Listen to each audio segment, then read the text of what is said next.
Winter Pastimes, written by Stephen Leacock. It is in the depth of winter, when the intense cold renders it desirable to stay at home, that the really pleasant family is wont to serve invitations upon a few friends to spend a quiet evening. It is at these gatherings that gay thing, the indoor winter game, becomes rampant. It is there that the old euchre deck and the staring domino become fair and beautiful things. That the rattle of the lotto counter rejoices the heart, that the old riddle feels the sap stirring in its limbs again, and the amusing spillikin completes the mental ruin of the jaded guest. Then does the jolly maiden aunt propound the query, what is the difference between an elephant and a silk hat? Or declare that her first is a oval, her second a preposition, and her third an archipelago. It is to crown such a quiet evening and to give the finishing stroke to those of the visitors who have not escaped early with the fierce purpose of getting at the saloons before they have time to close, that the indoor game of family reservoir of fun is dragged from its long sleep. It is spread out upon the table. Its paper of directions is unfolded. Its cards, its counters, its pointers, and its markers are distributed around the table, and the visitor forces a look of reckless pleasure upon his face. Then the few simple directions are read aloud by the jolly aunt, instructing each player to challenge the player holding the golden letter corresponding to the digit next in order to name a dead author beginning with X, failing which the player must declare himself in fault and pay the forfeit of handing over to the jolly aunt his gold watch and all his money, or having a hot plate put down his neck. With a view to bringing some relief to the guests at entertainments of this kind, I have endeavored to construct one or two little winter pastimes of a novel character. They are quite inexpensive, and as they need no background of higher arithmetic or ancient history, they are within reach of the humblest intellect. Here is one of them. It is called indoor football, or football without a ball. In this game, any number of players from 15 to 30 seat themselves in a heap on any one player, usually the player next to the dealer. Then they challenge him to get up, while one player stands with a stopwatch in his hand and counts 40 seconds. Should the first player fail to rise before 40 seconds are counted, the player with the watch declares him suffocated. This is called a down and counts one. The player who was the down is then leant against the wall. His wind is supposed to be squeezed out. The player called the referee then blows a whistle, and the players select another player and score a down of him.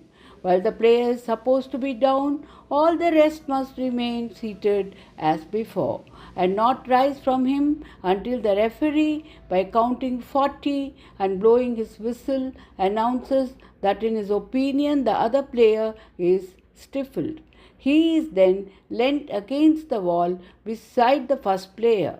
When the whistle again blows, the player nearest the referee strikes him behind the right ear. This is a touch and counts two.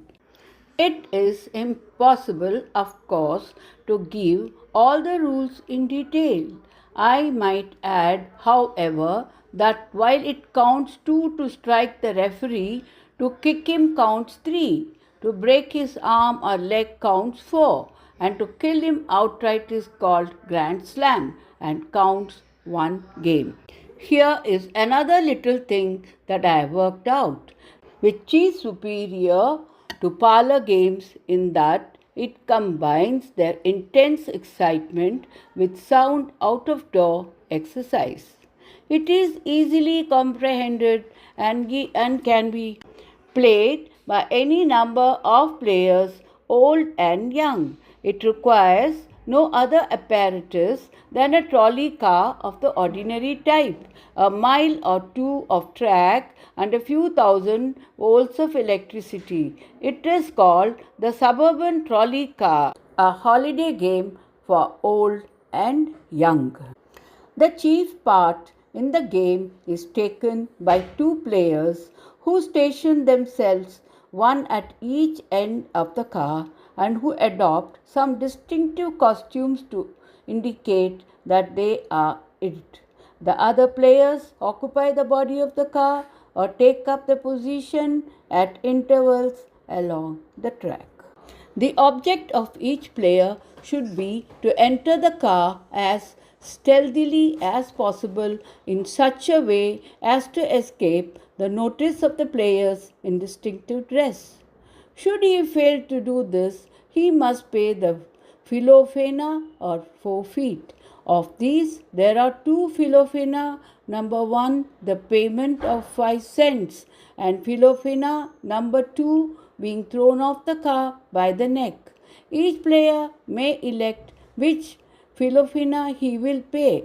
Any player who escapes paying the philophena scores 1. The players who are in the car may elect to adopt a standing attitude or to seat themselves, but no player may seat himself in the lap of another without the second player's consent. The object of those who elect to remain standing is to place their feet upon the toes of those who sit. When they do this, they score. The object of those who elect to sit is to elude the feet of the standing players. Much merriment is thus occasioned. The player in distinctive costume at the front of the car controls a crank by means of which he is enabled to bring the car to a sudden stop or to cause it to plunge violently forward. His aim in so doing is to cause all the standing players to fall over backward. Every time he does this, he scores. For this purpose, he is generally in collusion with the other players in distinctive costume, whose business is to let him know by a series of bells and signals when the players are not looking and can be easily thrown down. A sharp fall of this sort gives rise to no end of banter and good-natured drollery directed against the two players who are it. Should a player who is thus thrown backward save himself from falling by sitting down in the lap of a female player, he scores 1.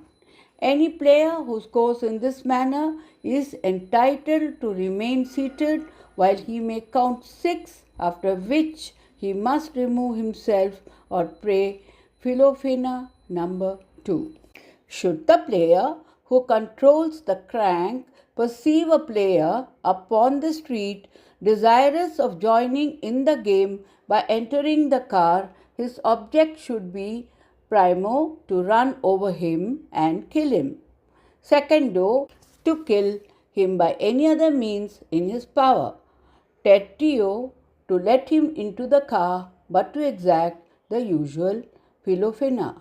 Should a player in thus attempting to get on the car from without become entangled in the machinery, the player controlling the crank shouts huff, and the car is supposed to pass over him.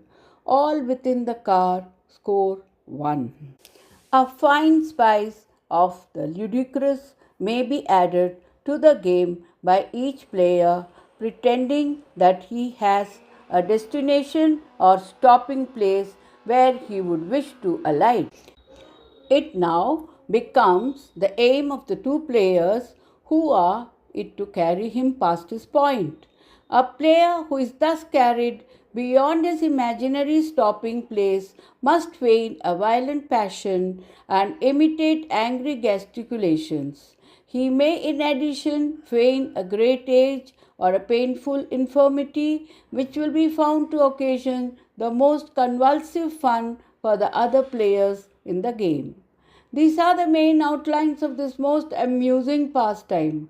Many other agreeable features may, of course, be readily introduced by persons of humor and imagination. Of humor and imagination.